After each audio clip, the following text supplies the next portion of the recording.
Hello, ಎಲ್ಲರಿಗೂ ನಮಸ್ಕಾರ. ಹೇಗಿದ್ದೀರಿ? ಚೆನ್ನಾಗಿದ್ದೀರಿ ಅಂತ ಭಾವಿಸ್ಕೊತೀನಿ. ಸೊ ಇವತ್ತು ನಾನು ಮೀಶೋದಿಂದ ಮತ್ತೊಂದು ಆರ್ಡ್ರ್ ಮಾಡಿದ್ದೇನೆ, ಚಪಾತಿ ಹಾಟ್ ಬಾಕ್ಸ್ ಅಂತ. ಸೊ ನಾನು ಇಲ್ಲಿ ಓಪನ್ ಮಾಡ್ತಾ ಇದ್ದೀವಿ, ನೋಡ್ತಾ ಇರ್ಬೋದು. ಸೊ ಇದು ಆನ್ಲೈನಲ್ಲಿ ನೋಡಿ ಚೆನ್ನಾಗಿತ್ತು, ಬಟ್ ಇಲ್ಲಿ ಬಂದಿದ್ದು ಏನಾಗಿದೆ ಅಂತಂದರೆ ಇದು ಸ್ವಲ್ಪ ಮುರಿದಿದೆ. ಬಾಕ್ಸ್ ಏನಿದೆಯಲ್ಲ ಮುರಿದಿದೆ, ಅದನ್ನು ಕೂಡ ನಾನು ತೋರಿಸ್ತೇನೆ. ತುಂಬ ಚೆನ್ನಾಗಿದೆ ಅಂತ ನಾನು ಆರ್ಡ್ರ್ ಮಾಡಿದೆ, ಬಟ್ ಅದು ಮುರಿದಿರುವ ಕಾರಣಕ್ಕಾಗಿ ನನಗೆ ಸ್ವಲ್ಪ ಬೇಜಾರಾಯಿತು. ಓಪನ್ ಆಗ್ತಾ ಇದೆ, ನೋಡ್ತಾ ಇದ್ದೀರಿ. ನೋಡಿ, ಇದು ಚಪಾತಿ ಬಾಕ್ಸು ನೋಡ್ತಾ ಇದ್ದೀರಿ. ಇದು ಮುರಿದಿದ್ರಿಂದ ತುಂಬ ಬೇಜಾರಾಯಿತು.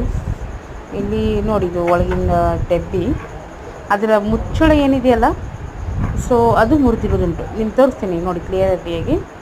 ಸ್ವಲ್ಪ ಅರ್ಜೆಂಟಾಗಿ ನಾನು ನೋಡಿ, ಯಾಕಂದರೆ ಇವತ್ತೇ ರಿಟರ್ನ್ ಮಾಡಬೇಕಿತ್ತು. ಸೊ ನೋಡಿ, ನೋಡ್ತಾ ಇದ್ದೀರಲ್ಲ. ಸೊ ದಯವಿಟ್ಟು ಸ್ವಲ್ಪ ಎಚ್ಚರಿಕೆ ಇರಿ.